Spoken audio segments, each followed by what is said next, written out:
So I had a question from someone who made a comment on one of the YouTube videos, and they wanted to know about the anti-aging creams, if they should use those, and do they actually work? And the answer is no, I'm sorry. They don't make your skin any younger. What they do is make your skin a little bit tighter, and they do add more hydration on a temporary basis, but not actually younger. And in one study, which I'll put down below, found that the anti-aging creams will reduce your wrinkles by less than 10% over 12 weeks. 10% is not even noticeable to the human eye, so you're not going to really see too much. So what is the solution? Is there a way to reverse the aging process or at least slow it down? And the answer is yes, if you understand the simple concept of inside out versus outside in. There's no way you're going to actually try to get the body younger by applying something topically or trying to work from the outside in. It really comes from the inside out. And it's a combination of several things, but you really want to look at the balance of how much oxidation is going on or things that are breaking your tissues down or destroying your DNA versus the antioxidants in the body, which are countering all this free radical damage. And just so you know, a free radical is an unpaired electron. So let's say, for example, we have this atom right here that's supposed to be spinning around, and it only has one electron. It doesn't have the pair of electron over here, okay? It's missing it. What happens, it makes the atom very, very unstable, and so it can create destruction to the body. And an antioxidant will donate an electron to stabilize this, to create less damage. And there's two sources of antioxidants. One is exogenous. That means outside the body. From your diet, you're eating leafy vegetables, you're eating cruciferous vegetables. It is giving you antioxidants. And also, vitamins act as antioxidants. Vitamin E, vitamin A, vitamin C, even vitamin B1 can act as an antioxidant. And they always come in networks, because when an antioxidant donates its electron, it then becomes unstable and it can create some problems. So it will borrow an electron from another antioxidant. So they come in networks. So you have the food that you eat with antioxidants, okay, that's called exogenous. Then you have endogenous antioxidants. Your body actually can make antioxidants. So that's cool. So the combination of both need to be in such quantity to counter the amount of oxidation coming in from the environment and from your diet that's just making things break down and making you age prematurely.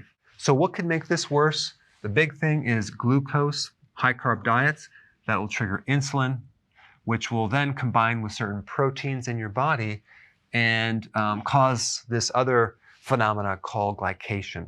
So when you combine sugar with a protein, it creates a protein that's now non-functional. And that's going to make your tissues less elastic, and that's going to make you look a lot older.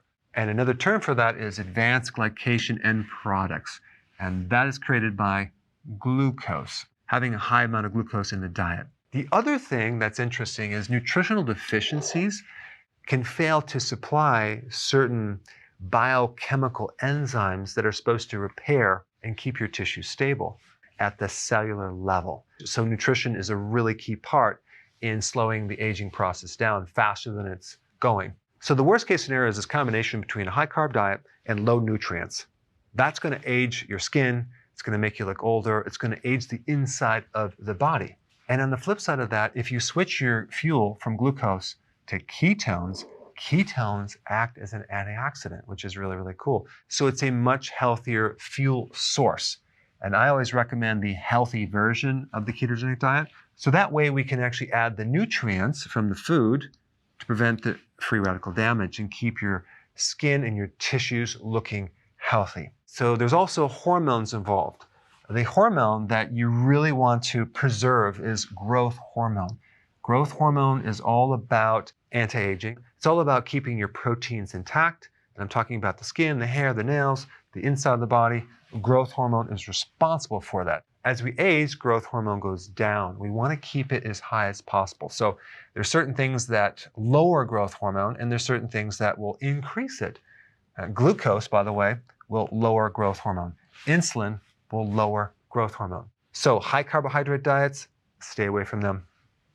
Cortisol from stress will also inhibit growth hormone. Cortisol is very destructive on your proteins, on your skin, and it will age you in an accelerated rate.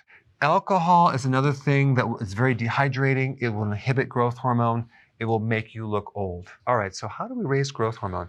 Well, exercise, okay? But make sure you don't overtrain. If you exercise correctly with enough recovery, you can spike growth hormone by 500 to 700%. So that's one key factor, regular exercise. Plus, the exercise can, if done correctly, reduce the cortisol, the stress. And then fasting. Fasting is probably one of the most important things if you wanted to slow down the aging process and look younger. Also, when you do periodic prolonged fasting, you stimulate stem cells. Stem cells actually help you regrow new tissue like your immune system, your gut, your skin. So fasting is probably one of the biggest things that can help you look younger. It can stimulate growth hormone by 1,300 to 2,000%. And then we have sleep. Sleep is another key factor to enhancing growth hormones. So if you do intermittent fasting and prolonged fasting, you get enough sleep, you keep your stress down, you exercise, you do healthy keto, that is your best bet to slow down the aging process. But to actually think that you can actually do it with a cream, it's just not going to work. All right, guys, thanks for watching. And check out a couple of these very interesting videos I have related to growth hormone. Before you go real quick, I have a course entitled How to Bulletproof Your Immune System. It's a free course. I want you to take it. And here's why. Here's you. Here is your environment. Everyone is focused on this over here, avoiding your environment. But what about here? What about strengthening your immune system? That's what's missing. This course will show you how to bulletproof yourself, and so you can tolerate and resist your environment much better by strengthening your own immune system. I put a link down in the description right down below. Check it out and get signed up today. Hey, before